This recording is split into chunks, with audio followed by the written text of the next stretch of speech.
অনেকেই অনেক রকমভাবেই খেয়েছো। একবার এরকমভাবে পনির তৈরি করে খেয়ে দেখো, আশা করি খুব ভালো লাগবে। সো হ্যালো এভরিওয়ান, রূপালী রান্নাঘরে সবাইকে স্বাগত জানিয়ে শুরু করছি আজকের রেসিপি নিরামিষ পালং পনির। তো রেসিপিটি আমি কিভাবে তৈরি করলাম ভিডিওটি স্কিপ না করে দেখে নাও। ফ্রেন্ডস, আজকের এই পালং পনির তৈরি করার জন্য প্রথমেই চলে এলাম পালং শাকের খেতে। এবার আমি কিছু পালং শাক তুলে নেব। দেখো কত সুন্দরভাবে পালং শাকগুলো হয়েছে। এবার এখান থেকে আমি কিছু পালং শাক তুলে নেব।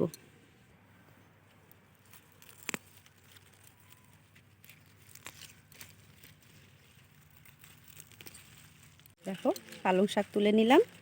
এবার আমি কিছু ধনে পাতা উঠাবো। দেখো ধনে ক্ষেতটাও কত সুন্দরভাবে ধনে পাতাগুলো হয়েছে।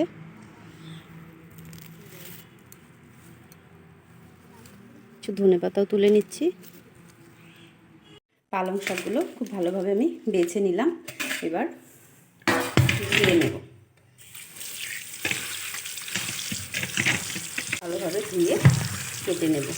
পালং শাকটা ধোয়া হয়ে গেছে। এবার আমি ভালোভাবে কেটে নেব। গুলো কেটে নিলাম। এবার আমি কড়াই বসিয়ে দিয়েছি, দিয়ে দিচ্ছি সামান্য পরিমাণ সর্ষের তেল।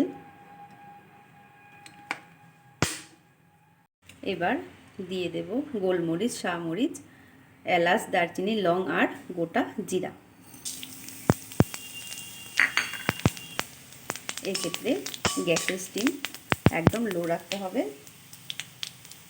এবার দিয়ে দিচ্ছি টুকরো করে রাখা আদা, কাঁচা লঙ্কা চেরা আর একটা টমেটো।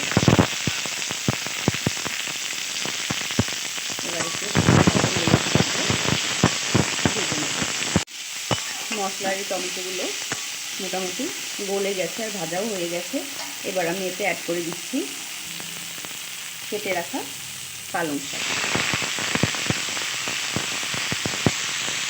এবার দিয়ে দিচ্ছি পরিমাণ মতো নুন। এবার একটু ভালোভাবে নেড়ে সবগুলো উপকরণ আমি মিশিয়ে নেব। পালং শাকটা সেদ্ধ হওয়ার জন্য আমি 2 থেকে 3 মিনিট ঢাকা দিয়ে ওয়েট করব। এবার ঢাকা তুলে দিচ্ছি। দেখো পালং শাক থেকে অনেকটাই জল ছেড়ে দিয়েছে। এবার আমি এতে দিয়ে দিচ্ছি বেশ কিছু ধনে পাতা। ধনে পাতাটা অপশনাল, তোমরা চাইলে দিতেও পারো, তোমরা স্কিপও করতে পারো। আমার ধনে পাতার স্মেলটা খুব ভালো লাগে, তাই আমি দিয়ে দিলাম। এবার আমি শাকটা নামিয়ে প্রথমে আগে ঠান্ডা করে নেব।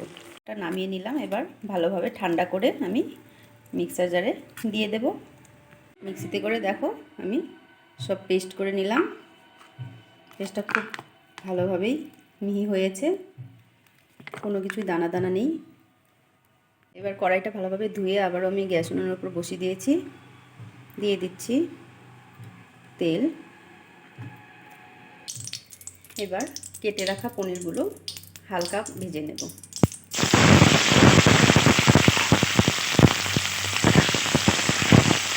পনিরগুলো একদম বেশি ভাজার দরকার নেই। আর তোমরা যদি চাও এটা কাঁচাও রান্না করতে পারো, না ভেজে। আমি হালকা ভেজে নেব। পনিরগুলো দেখো ভাজা হয়ে গেছে, আমি এর থেকে বেশি আর ভাজবো না। এবার নামিয়ে নিচ্ছি। এখানে ফোড়নের জন্য সামান্য পরিমাণ হিং দিয়ে দিচ্ছি। এবার দিয়ে দেব পেস্ট করে রাখা পালং শাক। এবার ভালোভাবে কিছুক্ষণ নেড়ে চেড়ে এতে আমি অ্যাড করে দেব সামান্য পরিমাণ আরও নুন, শুকনো লঙ্কার গুঁড়ো 1/2 চা চামচ, হলুদ